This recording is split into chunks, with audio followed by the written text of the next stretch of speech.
하나님께서 하나님의 뜻에 따라 어떤 시간에 어떤 사건을 행하시는 것을 우리는 하나님의 주권이라고 말합니다.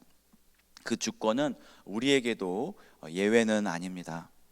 하나님의 주권이 우리를 피해갈 것이라고 생각하는 것은 오만이며 큰 착각인 것이죠.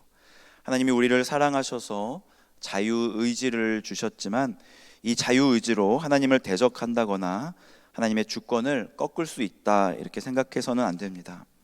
하나님께서 세상을 창조하시지 않으셨으면 우리는 이 세상에 없을 것입니다. 하나님께서 예수 그의 아들을 이 세상에 보내지 않으셨다면 이 세상에 구원은 없을 것입니다.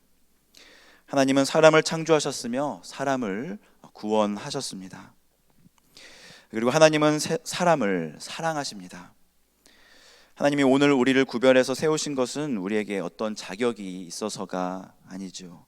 우리의 의로움 때문이 아니라 하나님의 부르심 때문에 우리가 이 자리에 있을 수 있으며 하나님이 우리를 선택하셔서 우리가 이곳에 나와 있는 것입니다. 하나님은 그분의 주권으로 그의 아들을 십자가에 달리게 하셨습니다. 그리고 그 아들 예수 그리스도를 죽은 자 가운데서 살리셨습니다. 그리고 그 아들을 죽음에서 살리신 하나님은 허물로 죽은 우리를 그리스도와 함께 살리셨습니다. 고린도전서 6장 14절 말씀을 제가 읽겠습니다. 하나님이 주를 다시 살리셨고 또한 그의 권능으로 우리를 다시 살리시리라. 하나님이 우리를 죽음에서 다시 살리실 수 있다면, 그 믿음이 우리에게 있다면 우리에게는 이제 더 이상 두려운 것은 없습니다. 하나님의 주권은 그 누구도 막을 수 없는데 그 능력이, 그 주권이 우리를 향하시고 그 능력의 손이 나를 보호하시며 그 능력의 손이 나를 죽음에서 건지실 뿐만 아니라 죽음에서도 다시 살리시는 것이죠. 사도 바울은 고린도 교회 성도들에게 예수 그리스도의 부활에 관해서 말해줍니다. 그리고 주님의 부활이 그들과 어떤 연결이 있는지를 설명해 주었고요. 그리고 그 부활 신앙을 가지고 어떻게 살아가야 하는지를 알려주고 있는 것입니다. 그럼에도 불구하고 그들 중에는 과연 부활이 있을까?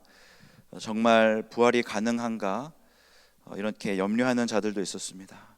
여러분은 죽음 이후에 부활이 있음을 믿으십니까?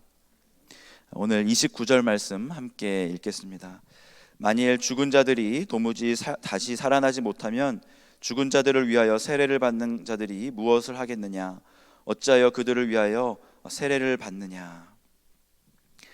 이 말씀은 이해하기가 조금 난해하긴 하지만 매튜 헨리라는 신학자는 이 말씀을 이렇게 말합니다. 마태복음 20장 22절에서 주님이 말씀하신 잔과 이 본문에서 말하는 세례가 같은 의미로 사용되었을 것이라고 하는 것이죠.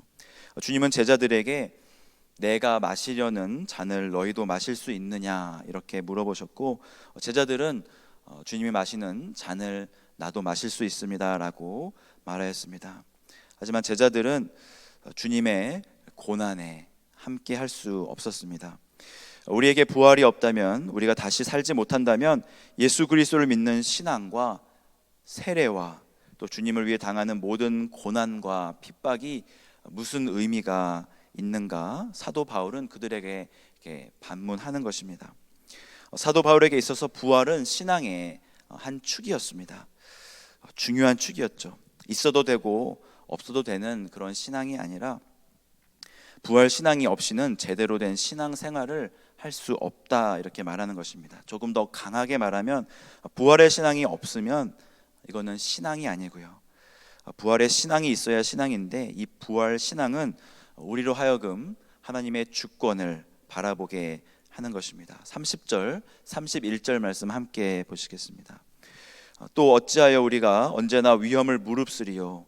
형제들아, 내가 그리스도 예수 우리 주 안에서 가진 바 너희에 대한 나의 자랑을 두고 단언하노니 나는 날마다 죽노라. 부활 신앙이 없이는 우리는 위험을 무릅쓸 이유도 없고요. 아마 위험에 처하는 상황이 찾아온다고 해도 그 상황을 그냥 요리조리 피하게 될 것입니다. 사도 바울은 고린도 교회 성도들에게 분명하게 말합니다. 날마다 죽노라. 저는 한창 믿음이 뜨거웠던 청년 때는 순교자의 이야기, 또 선교지에 가서 목숨을 바치고 삶을 바친 이야기를 들었을 때는 마음이 막 뜨거워졌습니다. 그리고 그들의 순교가 결코 헛되지 않았다고 확실하게 믿었습니다. 그런데 점점 그 열정이 사그라들자 순교라는 말을 들으면 내 마음에 약간의 벽이 쌓아졌고요. 내 마음속에 이성적인 그런 질문이 하나 들기 시작합니다. 만약 살 길이 이렇게 주어지고 또 이 길은 순교의 길인데 굳이 죽음을 택해야 할까? 죽지 않고 나중을 기약한다든지 마음으로만 주님을 이렇게 확실하게 붙잡고 겉으로는 조금 왔다 갔다 하는 모습을 보여도 주님이 용서해 주시지 않을까? 이것이 조금 더 지혜로운 것 아닐까? 이런 생각 말입니다. 그런데요, 저는 이 생각이 지혜로운 줄 알았습니다. 그런데 사도 바울의 말을 한번 들어보십시오. 그분은 날마다 죽노라, 날마다 죽는다고 말합니다. 그분의 말은 진심이었습니다. 그는 죽음을 각오한 사람이었습니다. 사는 것이 싫어서 그랬을까요? 그 당시 로마 시대 감옥은 사람을 벽 속에 가두어 놓는 그런 지상 감옥이 아니라 예전에 재래식 화장실을 보면 밑에 구멍이 있고요. 그 구멍 안에 넓은 공간이 있지 않습니까? 그런 곳에 죄수들을 그냥 밑에다가 집어넣는 것입니다. 그 좁은 공간에 수많은 죄수들이 있고 그곳은 캄캄하였으며 습하였습니다. 사도 바울은 수많은 죽음의 위기를 당해 보았습니다. 보통 사람들은 죽음의 위험과 위협을 단 한 번만 경험해도 트라우마가 돼서요, 그 일은 다시는 안 하는 경우가 많습니다. 교통사고 나신 분 중에 운전을 그 이후로는 안 하시는 분들도 계시고요. 어렸을 때 물에 빠져 죽을 뻔한 사람은 물가로 가는 것조차 무서워하지요. 사도 바울도 사람인데 어찌 죽음을 두려워하지 않겠습니까? 그런데 그에게는 부활의 신앙이 있었기에 당당하게 이렇게 고백을 합니다. 나는 날마다 죽노라. 이런 고백을 하는 사람의 삶은 세상 사람들이 감당하지 못합니다. 유관순 열사의 스승이자 그녀에게 수의를 입히고 장례를 치러준 지넷 월터라는 선교사님이 있었습니다. 그녀는 무슨 이유로 일제의 식민지였던 당시의 작은 땅 한국에 온 것일까요? 그녀는 한국에서 수많은 사람들과 그의 제자들을 손수염을 해서 장례를 치러주기도 하였습니다. 그 당시 최고의 장례사라고 해도 무방할 정도였다고 하는데요. 하지만 처음부터 그녀가 이렇게 담대했던 것은 아닙니다. 그녀는 자신의 피양새를 멕시코 땅에서 먼저 하나님께 보내드려야 했습니다. 그녀의 약혼자도 선교사로 작정하고 이제 멕시코로 나아갔는데 몇 주가 되지 않고 그곳에서 병으로 죽게 된 것이죠. 그녀가 멕시코보다 더 위생적으로 취약한 한국에 올 수 있었던 것은 그녀에게 부활의 신앙이 있었기 때문일 것입니다. 그녀는 이화학당에서 학생들을 가르치며 그녀의 삶을 통하여서 그리스도인이 어떠한 삶을 살아야 하는지를 보여주었습니다.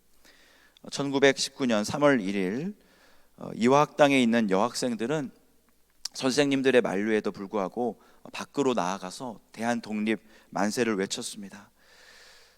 나중에 기록을 보면 나가지 않으면 견딜 수 없었기에 나갔다고 많은 학생들이 그렇게 고백을 하였습니다.